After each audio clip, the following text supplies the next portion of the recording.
How did the decision come to be to use Tora instead of, because like I didn't know what your name was, like, you know. Yeah. So when you it's a new age, you know, everybody has these cool names, fun names, and mine was Melanie. So we're like, we need a stage name. So it's actually my sister that came up with Tora. She's like, what about Tora? And we were like, that sounds, it's catchy, it sounds good. So it was as simple as that. No arguing. It worked. I remember recently when I saw that you were going to perform at the show in San Jose, and because I no longer live in the Bay Area, I'm in LA, and I decided, oh, you know what, I'm gonna go to the Bay for this show, because, you know, Tora, like I don't even know what she looks like. Who is she? Who is she? 20 years later, you know? That's 30 years this year. Oh, 30 years. See, yeah. So, I don't know who she is. You know what? That's pretty cool that they keep playing the song on the flyer, on the, you know, and then so I was like, you know what? I'm gonna look her up on social media. I could not find. You can't. You cannot. Yeah. So I was like always curious, like, oh, why Tora? You know. So now we have your sister to blame. It's all her fault. Yeah, and I actually have my first flyer I kept. It's my first time in California, and I think Seductive Love had been out a few years. St. John. At this time. Oh yeah, I know where that spot used to be. Yeah. Here, I'm gonna take... And it was my my very first trip out to California, and the welcoming was so sweet. I remember we got there late because the wheels wouldn't come down on the plane, and so we'd been circling the airport for I don't even know how long. It was awful. But I showed up to the autograph signing really late. What year was that? That was 1998. 98. And I had had a lot of success with Seductive Love.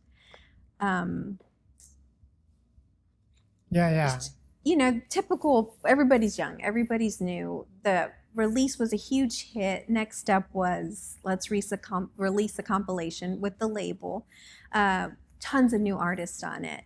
Remix Seductive Love, that's what this record was. And I never recorded another song with them. You know, typical old stories were disagreements. I ended up getting new management and signed with Pandisc Records out of Florida. And this was my first release on Pandisc. So this was the tour that I was on. I was on a lowrider show too. And I remember that. Yeah. And number 10 on this bad boy. And that's what brought me out to California when I was touring with this lowrider tour show there. And it was wild. It was the first time I heard my song on mainstream radio, and I heard it right after a Janet Jackson cut. I cried. I was like, this is crazy.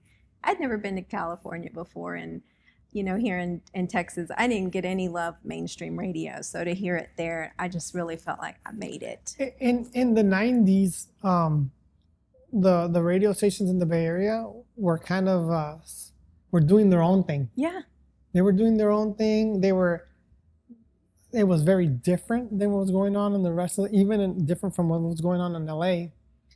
And I remember like I would, because I started getting into like the radio business and stuff like that, and the music business. And I remember subscribing to oops, I dropped my phone. I remember subscribing to like there was magazines that were for industry people. And I remember the Bay Area was always being referenced to as like, oh, they broke this record, and then a little bit after, it would get picked up by other stations. That was kind of lost over the years.